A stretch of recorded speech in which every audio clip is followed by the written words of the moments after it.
بسم اللہ الرحمن الرحیم۔ السلام علیکم ناظرین۔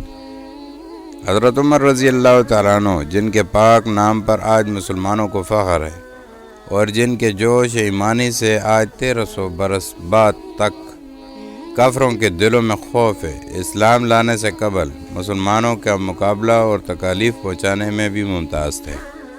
نبی اکرم صلی اللہ علیہ وسلم کے قتل کے درپے رہتے تھے۔ ایک روز کفار نے مشورہ کی کمیٹی قائم کی کہ کوئی ہے جو محمد صلی اللہ علیہ وسلم کو قتل کر دے۔ عمر نے کہا کہ میں کروں گا۔ لوگوں نے کہا کہ بے شک تم ہی کر سکتے ہو۔ عمر تلوار لٹکائے ہوئے اٹھے اور چل دیے۔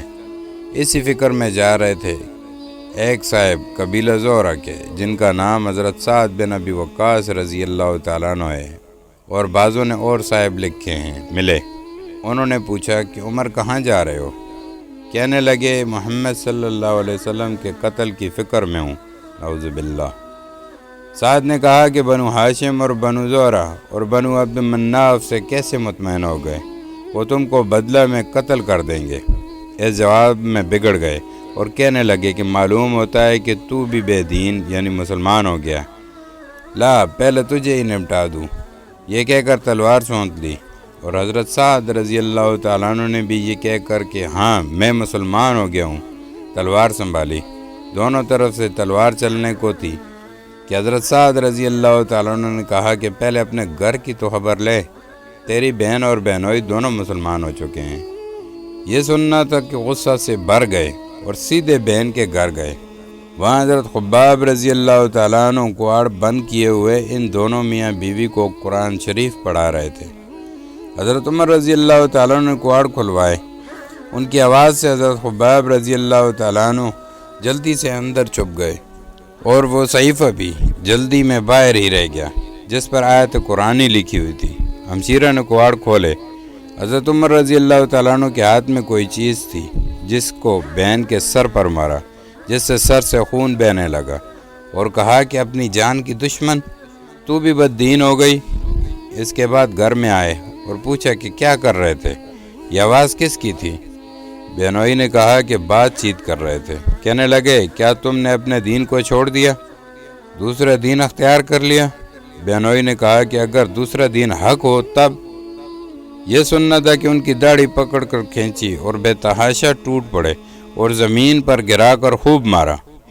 بہن نے چھڑانے کی کوشش کی تو ان کے منہ پر ایک تماچا زور سے مارا کہ خون نکل آیا۔ وہ بھی آخر عمر ہی کی بہن تھی۔ کہنے لگی عمر ہم کو اس وجہ سے مارتا ہے کہ ہم مسلمان ہو گئے؟ بے شک ہم مسلمان ہو گئے، جو تجھ سے ہو سکے تو کر لے۔ اس کے بعد حضرت عمر رضی اللہ تعالیٰ عنہ کی نگاہ صحیفہ پر پڑی جو جلدی میں باہر رہ گیا تھا۔ غصہ کا جوش بھی اس مار پیٹ سے کم ہو گیا تھا، اور بہن کے اس طرح خون میں بھر جانے سے شرم سی بھی آ رہی تھی۔ کہنے لگے اچھا مجھے دکھلاؤ یہ کیا ہے؟ بہن نے کہا کہ تو ناپاک ہے اور اس کو ناپاک ہاتھ نہیں لگا سکتے۔ ہر چند اصرار کیا مگر وہ بے وضو اور غسل کے دینے کو تیار نہ ہوئی۔ حضرت عمر رضی اللہ تعالیٰ عنہ نے غسل کیا اور اس کو لے کر پڑھا۔ اس میں سورہ طٰہٰ کی لکھی ہوئی آیت تھی۔ اس کو پڑھنا شروع کیا۔ وَأَقِیمُوا الصَّلَاةَ لِلذِّکْرِ تک پڑھا تھا کہ حالت ہی بدل گئی۔ کہنے لگے کہ اچھا مجھے بھی محمد صلی اللہ علیہ وسلم کی خدمت میں لے چلو۔ یہ الفاظ سن کر حضرت خباب رضی اللہ تعالیٰ عنہ اندر سے نکلے اور کہا اے عمر تجھے خوشخبری دیتا ہوں کہ کل شب پنجشنبہ میں حضور اقدس صلی اللہ علیہ وسلم نے دعا مانگی تھی، یا اللہ عمر اور ابو جہل میں جو تجھے زیادہ پسند ہو اس سے اسلام کو قوت عطا فرما۔ یہ دونوں قوت میں مشہور تھے۔ معلوم ہوتا ہے کہ حضور صلی اللہ علیہ وسلم کی دعا تمہارے حق میں قبول ہو گئی۔ اس کے بعد حضور صلی اللہ علیہ وسلم کی خدمت میں حاضر ہوئے اور جمعہ کی صبح کو مسلمان ہوئے۔ خصائص ان کا مسلمان ہونا تھا کہ کفار کے حوصلے پست ہونا شروع ہو گئے، مگر پھر بھی یہ نہایت مختصر جماعت تھی اور وہ سارا مکہ بلکہ سارا عرب، اس لیے اور بھی جوش پیدا ہوا اور جلد سے کر کے مشورہ کر کے ان حضرات کو ناپید کرنے کی کوشش ہوتی رہی اور طرح طرح کی تدبیریں کی جاتی تھیں تاہم اتنا ضرور ہوا کہ مسلمان مکہ کی مسجد میں نماز پڑھنے لگے۔ حضرت عبداللہ بن مسعود رضی اللہ تعالیٰ عنہ فرماتے ہیں کہ حضرت عمر رضی اللہ تعالیٰ عنہ کا اسلام لانا مسلمانوں کی فتح تھی، اور ان کی ہجرت مسلمانوں کی مدد تھی، اور ان کی خلافت رحمت تھی۔ حضرت عمر رضی اللہ تعالیٰ عنہ بعض اوقات ایک تنکا ہاتھ میں لیتے اور فرماتے کاش میں یہ تنکا ہوتا، کبھی فرماتے کاش مجھے میری ماں نے جنا ہی نہ ہوتا۔ ایک مرتبہ کسی کام میں مشغول تھے، ایک شخص آیا اور کہنے لگا کہ فلاں شخص نے مجھ پر ظلم کیا ہے، آپ چل کر مجھے بدلہ دلوا دیجئے۔ آپ رضی اللہ تعالیٰ عنہ نے اس کے ایک دورہ مار دیا کہ جب میں اس کام کے لیے بیٹھتا ہوں تو اس وقت تو نہیں آتے، اور جب میں دوسرے کاموں میں مشغول ہو جاتا ہوں تو آ کر کہتے ہو کہ بدلہ دلوا دو۔ وہ شخص چلا گیا۔ آپ رضی اللہ تعالیٰ عنہ نے آدمی بھیج کر اس کو بلوایا اور دورہ اس کو دے کر فرمایا کہ بدلہ لے لو۔ اس نے عرض کیا کہ میں نے اللہ کے واسطے معاف کر دیا۔ گھر تشریف لائے اور 2 رکعت نماز پڑھی۔ اس کے بعد اپنے آپ کو خطاب کر کے فرمایا اے عمر، تو کمینہ تھا، اللہ نے تجھ کو اونچا کیا، تو گمراہ تھا، اللہ نے تجھ کو ہدایت کی، تو ذلیل تھا، اللہ نے تجھے عزت دی، پھر لوگوں کا بادشاہ بنایا۔ اب ایک شخص آ کر کہتا ہے کہ مجھے ظلم کا بدلہ دلوا دے تو اس کو مارتا ہے۔ کل کو قیامت کے دن اپنے رب کو کیا جواب دے گا؟ بڑی دیر تک اسی طرح اپنے آپ کو ملامت کرتے رہے۔ آپ رضی اللہ تعالیٰ عنہ کے غلام حضرت اسلم رضی اللہ تعالیٰ عنہ کہتے ہیں کہ میں ایک مرتبہ حضرت عمر رضی اللہ تعالیٰ عنہ کے ساتھ ہرہ کی طرف جا رہا تھا۔ ایک جگہ آگ جلتی ہوئی جنگل میں نظر آئی۔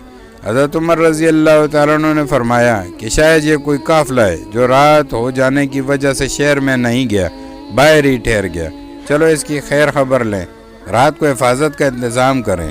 وہاں پہنچے تو دیکھا کہ ایک عورت ہے جس کے ساتھ چند بچے ہیں جو رو رہے ہیں اور چلا رہے ہیں، اور ایک دیچکی چولہے پر رکھی ہے جس میں پانی بھرا ہوا ہے اور اس کے نیچے آگ جل رہی ہے۔ انہوں نے سلام کیا اور قریب آنے کی اجازت لے کر ان کے پاس گئے اور پوچھا یہ بچے کیوں رو رہے ہیں؟ عورت نے کہا کہ بھوک سے لاچار ہو کر رو رہے ہیں۔ دریافت فرمایا کہ اس دیچکی میں کیا ہے؟ عورت نے کہا کہ پانی بھر کر بہلانے کے واسطے آگ پر رکھ دیے کہ ذرا ان کو تسلی ہو جائے اور سو جائیں۔ امیر المومنین عمر رضی اللہ تعالیٰ عنہ کا اور میرا اللہ ہی کے یہاں فیصلہ ہوگا کہ میری اس تنگی کی خبر نہیں لیتے۔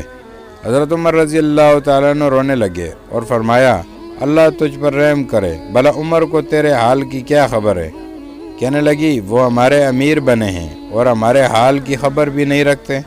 اسلم کہتے ہیں کہ حضرت عمر رضی اللہ تعالیٰ عنہ مجھے ساتھ لے کر واپس ہوئے۔ ایک بوری میں بیت المال میں سے کچھ آٹا اور کھجوریں، چربی اور کچھ کپڑے اور کچھ درہم لیے، غرض اس بوری کو خوب بھر لیا اور فرمایا کہ یہ میری کمر پر رکھ دے۔ میں نے عرض کیا کہ میں لے چلوں۔ آپ رضی اللہ تعالیٰ عنہ نے فرمایا نہیں، میری کمر پر رکھ دے۔ 2-3 مرتبہ جب میں نے اصرار کیا تو فرمایا کیا قیامت میں بھی تو میرے بوجھ کو اٹھائے گا؟ اس کو میں ہی اٹھاؤں گا، اس لیے قیامت میں مجھ ہی سے اس کا سوال ہوگا۔ میں نے مجبور ہو کر بوری کو آپ کی کمر پر رکھ دیا۔ آپ نہایت تیزی کے ساتھ اس کے پاس تشریف لے گئے، میں بھی ساتھ تھا۔ وہاں پہنچ کر اس دیچکی میں آٹا اور کچھ چربی اور کھجوریں ڈالی اور اس کو چلانا شروع کیا اور چولہے میں خود ہی پھونک مارنا شروع کیا۔ اسلم رضی اللہ تعالیٰ عنہ کہتے ہیں کہ آپ رضی اللہ تعالیٰ عنہ کی گنجان داڑھی سے دھواں نکلتا ہوا میں دیکھتا رہا، حتیٰ کہ حریرہ سا تیار ہو گیا۔ اس کے بعد آپ نے اپنے دست مبارک سے نکال کر ان کو کھلایا۔ وہ سیر ہو کر خوب ہنسی کھیل میں مشغول ہو گئے اور جو بچا تھا وہ دوسرے وقت کے واسطے ان کے حوالے کر دیا۔ وہ عورت بہت خوش ہوئی اور کہنے لگی اللہ تعالیٰ تمہیں جزائے خیر دے، تم تھے اس کے مستحق کہ بجائے حضرت عمر رضی اللہ تعالیٰ عنہ کے کہ تم ہی خلیفہ بنائے جاتے۔ حضرت عمر رضی اللہ تعالیٰ عنہ نے اس کو تسلی دی اور فرمایا کہ جب تم خلیفہ کے پاس جاؤ گی تو مجھ کو بھی وہیں پاؤ گی۔ حضرت عمر رضی اللہ تعالیٰ عنہ اس کے قریب ہی ذرا ہٹ کر زمین پر بیٹھ گئے اور تھوڑی دیر بیٹھنے کے بعد چلے آئے اور فرمایا میں اس لیے بیٹھا تھا کہ میں نے ان کو روتے ہوئے دیکھا تھا، میرا دل چاہا کہ تھوڑی دیر ان کو ہنستے ہوئے بھی دیکھوں۔ صبح کی نماز میں اکثر سورہ کہف، طٰہٰ وغیرہ بڑی صورتیں پڑھتے اور روتے کہ کئی صفوں تک آواز جاتی۔ ایک مرتبہ صبح کی نماز میں سورہ یوسف پڑھ رہے تھے کہ روتے روتے آواز نہ نکلی۔ تہجد کی نماز میں بعض مرتبہ روتے روتے گر جاتے اور بیمار ہو جاتے ہیں۔ یہ ہے اللہ کا خوف اس شخص کا جس کے نام سے بڑے بڑے نامور بادشاہ ڈرتے تھے، کانپتے تھے۔ آج بھی 1400 برس سے زیادہ کے زمانے تک اس کا دبدبہ مانا جاتا ہے۔ آج کوئی بادشاہ نہیں، حاکم نہیں، کوئی معمولی سا امیر بھی اپنی رعایا کے ساتھ ایسا برتاؤ کرتا ہے